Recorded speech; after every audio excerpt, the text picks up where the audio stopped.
also not my fault. So I get to blame you. Lol. Okay. Here we go.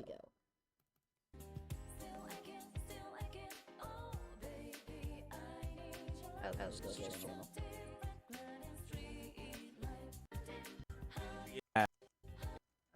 Unfair, right? Y'all something first. I have a Pokemon card pack opening addiction. I have card in the room.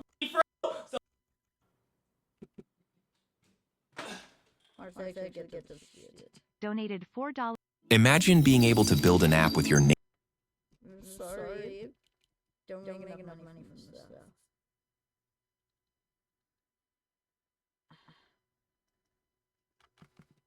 Oh, hello, Bear 5.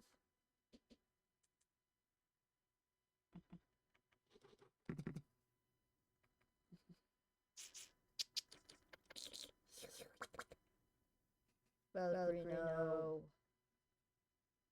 Male. Wait. And he also opened the door like I had beef with him. Because she only kills us when the music stops. Just relax and let it happen. I might have to press the button. This might be a button moment. Too late! Welcome to the remnants of Tubbyland. Now this FNAF game transforms the Teletubbies into this. Wait, is that? Listen, there's lore to this. These freaks were eating drugged up custard one by one by one.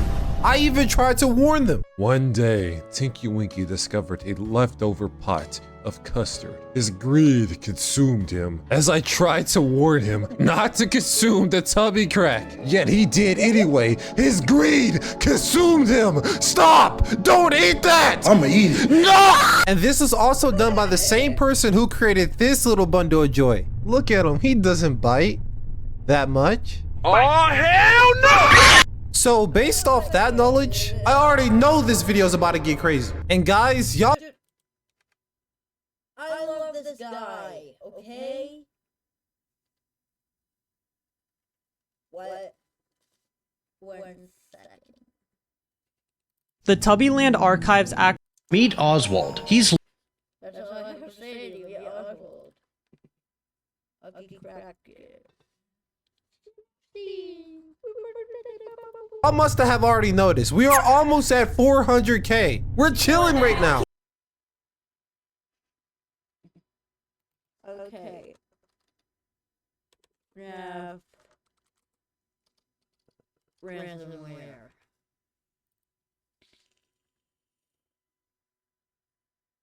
Oh yeah, but... Recently, a new Five Nights at Freddy's fan game was released that is unlike any other I've played. That game being Graveyard Shift at Freddy's. I was immediately drawn to this game because of its one-of-a-kind ransomware-esque aesthetic, which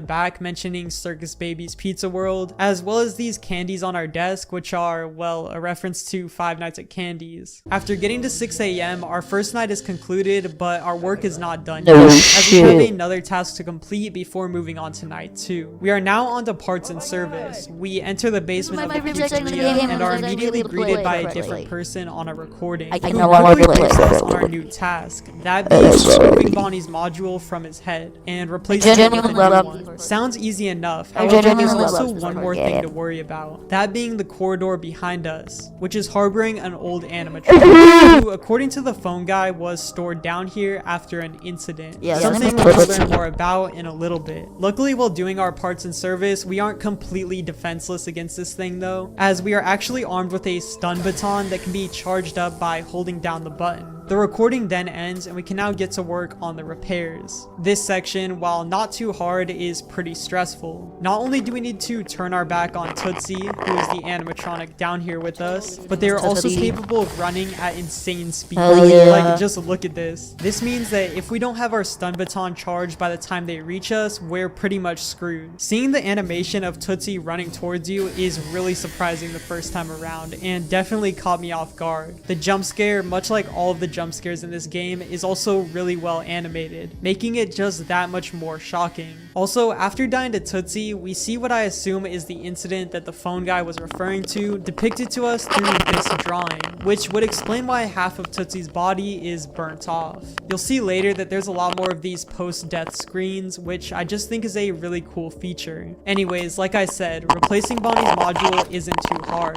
We just need to hold our mouse on it to unscrew it, every once in a while turning around to make sure we're not in harm's way. After removing the part and replacing it with the new one from this box on our right, the segment is over, and we are now greeted with this cute little screen on the TV. We then load into the very first fully rendered cutscene, his way out of the basement. As he's making his way out, we get a look at this poster on the wall,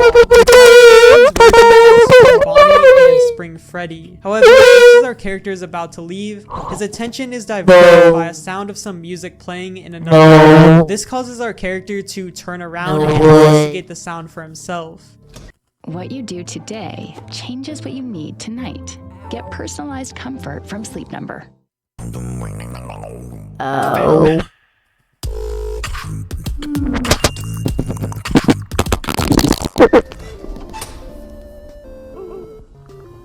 Gaming.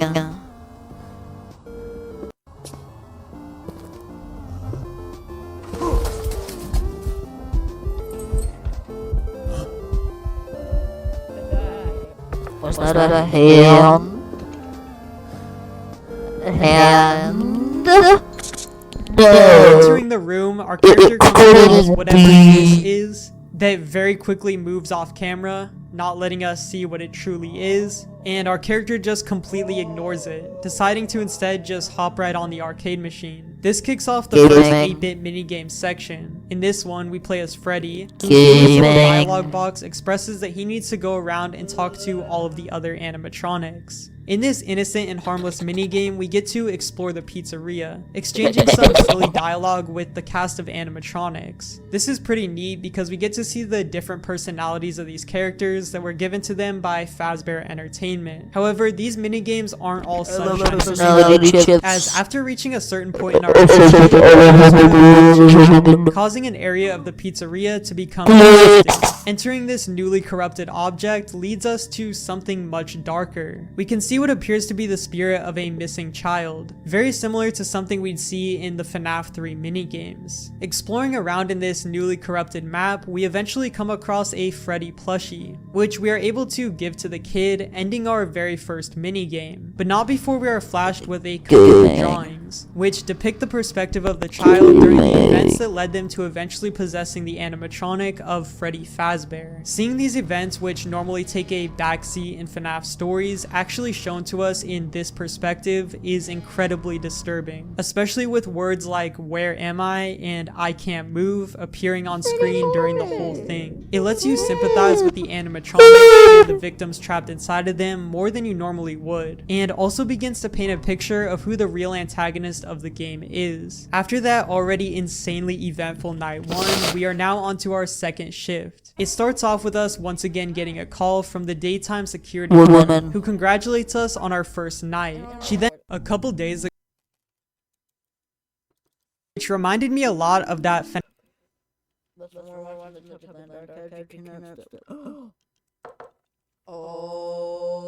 Because it has easy. Act 1 is the first part of a multiple-part FNAF fan game series that released 8 months ago. The game was developed by Clicky Code and is a remake of the expansion of Five Nights at Tubbyland, which was released over 7 years ago. Just by comparing Gaming. Okay, wait. One sec.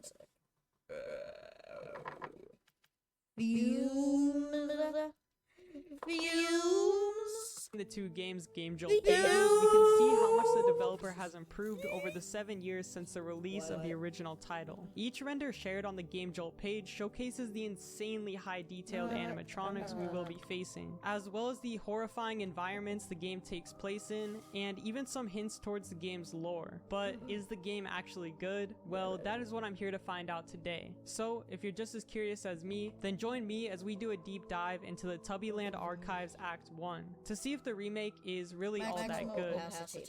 Before that though, today's video is sponsored by Dead by Daylight Mobile. Dead by Daylight Mobile is the official mobile version of the iconic horror game Dead by Daylight. As we all know, Dead by Daylight is the originator of the 4 vs 1 asymmetrical genre, and Dead by Daylight Mobile restores this authentic gameplay. In Dead by Daylight Mobile, 4 players try to survive while 1 player attempts to kill them all. While playing as a survivor, you will experience desperate pursuit, hiding, and survival in dead-end situations. So it's best to cooperate with your fellow survivors if you plan on making it out alive. The killer, on the other hand, will experience brilliant kills, gore, and absolute power. Dead by Daylight Mobile has so many variables at play, which keeps the game fresh every single time. Also, thanks to the game's dynamic shading and lighting, along with its complete visual overhaul of every character and map, the environments feel more authentic and real than ever before. The atmosphere and surroundings, along with the operation and soundtrack, work to bring true feelings of horror to every single player. On top of that, as a limited time collaboration from March 15th, 2023, Sadako, the vengeful spirit from the Japanese horror novel The Ring and the official film adaptation, joins Dead by Daylight Mobile as a brand new killer. The limited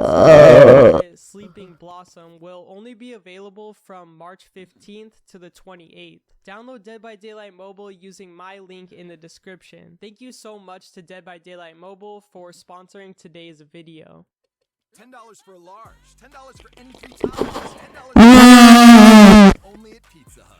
Yes. I'm a baseball dad. Just because I didn't go pro doesn't mean my kid won't. Hey, buddy, you gotta swivel those hips. As soon as we open up the game, we get one of the coolest menus I've ever seen in a FNAF fan game. We see a flashlight move around the room, giving us a short glimpse at the 4 Teletubbies we will be facing before the title screen appears. This is just such a cool way to give us a little tease of what's to come later in the game. After actually pressing new game, we are brought to an opening cinematic. The cinematic shows us multiple different shots of the establishment as the CEO talks to us on the phone. He informs us that we got the job for Night Watch. He tells us that we can clock in where we will get our uniform and other needed supplies. And as he's explaining this to us, the visuals get increasingly more disturbing, showcasing to us the worn down, withered versions of the Teletubby robots, ending with a shot of the green Teletubby staring directly at the camera. After this, we spawn into our office, and to make things easier to understand, I'll go ahead and explain everything we have at our disposal. In our office, we have an open doorway to our left, and neither of which we can close. And on the right, we also have a curtain which we can hide in. This will come in handy later. Anyways, on our far left, we also have access to a camera. These cameras are extremely dark and need to be lit up by a flashlight in order to see the animatronics. We don't lose any power for having the camera open, but we do need to watch out on our flashlight battery. We also have a reboot button which will reboot any cameras that happen to randomly shut off during the night. And trust me, during the later nights, you will be using this a lot. Finally, we have a speaker system. Very similar to FNAF 3, we can click this button to play a sound and Why am I like this? I hate them like this. Why? FNAF ransomware video that went viral a little while ago. Something about the idea of a compromised, cursed game is really creepy. And now to genuinely play this on stream and start checking my minutes. to have an actual whole fan game in a style similar to that had me really excited to check it out. This is what drew me to the game initially. However, I am very pleased to say that this unique aesthetic is far from the only thing that this fan game brings to the table. With an extremely gripping narrative, a horrifying atmosphere unlike any other fan game, and a really well thought out gameplay loop, it was a no-brainer that I had to bring this game to the channel for all of you guys to see. So, with that being said, sit back and relax as we dive into the dark and disturbing world of Graveyard Shift at Freddy's.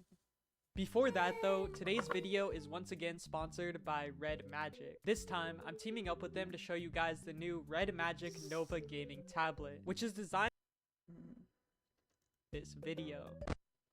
As soon as the game starts, we are brought to a warning screen with 6 different pages. Yes, 6. Warning us of things like flashing lights, fast imagery, loud sudden noises, and upsetting topics. The game also reminds us that while it does have a ransomware aesthetic, it's not actually going to harm our PC. So if you had any worry about that, worry no more. The game is completely safe. After reading through these 6 pages, we can then click to accept the consequences and finally begin the game, which right away is all in on that ransomware aesthetic. Unlike most fan games, we aren't met with any catchy music to get us pumped up, just extremely distorted sounds. Instead of seeing an animatronic on the side, we have a crudely spelled out logo, which is very unstable, pushing even further the idea that this game is not meant to be played and could potentially be dangerous for our PC. The little details like this that add to the fourth wall element of the game really add a lot to the overall experience. While navigating the menus, we can also only so often see flashing images of the game's soon to come animatronics, which are all absolutely horrifying, but we'll get more into that later. After pressing endure and beginning our first night, we begin by getting some text over a static background. Moving on to local news, it's been a week since our very own Sam Rodriguez has gone missing and no leads have been found by the Denver Police Department. As many might know, Rodriguez was a journalist for us here at TDR News Network and was working on a story Around about 6 months ago, I covered infamous every single entertainment venue, Freddy Bear's Eatery and Fun. However, following a trip to Freddy Bear's, Rodriguez vanished and has yet to be seen since. Despite DPD's search for the young man, he still remains missing. After this short brief on a man who has mysteriously vanished from the Freddy Bear's Eatery and Fun, we now begin our very first shift. Entering our office in typical FNAF fashion, we immediately receive a phone call. This one is from the restaurant's owner, and unfortunately we don't get much context yet into what's going on. He welcomes us to our first day on the job, and mentions that he hired us because our resume states we can't sleep well at night. This, in his eyes, makes us the perfect candidate for the job. After that, he gets us caught up on the job, teaching us how to use our tablet to watch over the cameras. In this game, the cameras are actually really interesting, because instead of switching to whatever camera we would like to, like most other fan games, they instead switch on their own, going in the same pattern every single time. To help us deal with this quirk in the system, we are able to speed up the timer that triggers the cameras to switch, as well as buffer the cameras by exiting them to stay on a certain camera for as long as we want, giving us at least some control of which room we are looking at any given time. However, flipping through the cameras too fast can decrease our video quality. To fix this, all we need to do is close our camera and reset the router found on our desk. During the call, we also learn about the camera's alarm button, which is able to distract the quote-unquote intruders that we will be dealing with. And finally, before ending the call, we are told that the window in front of us actually had the glass removed, meaning it now needs to be manually closed in the case that anything approaches our office. For night 1, the only animatronic we need to worry about is Bonnie. This gives us a good chance to get used to the new camera system, as it does take a bit of getting used to.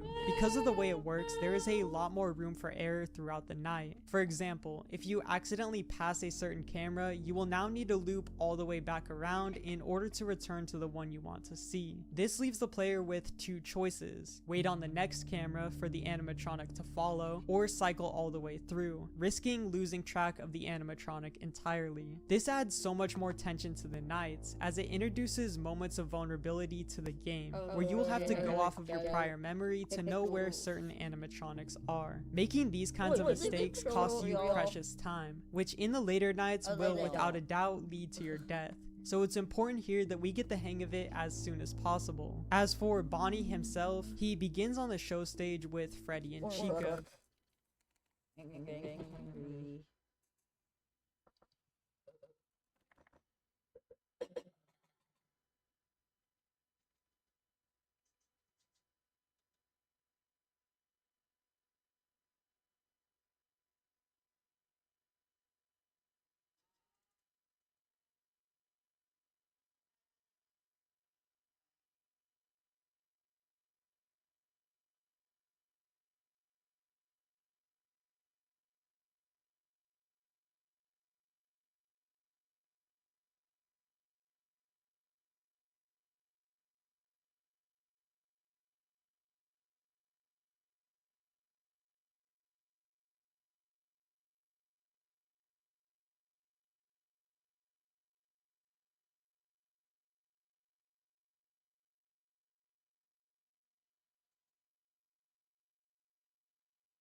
Alright, anyways, this can be all for tonight. Thank you all so much for watching. Bye.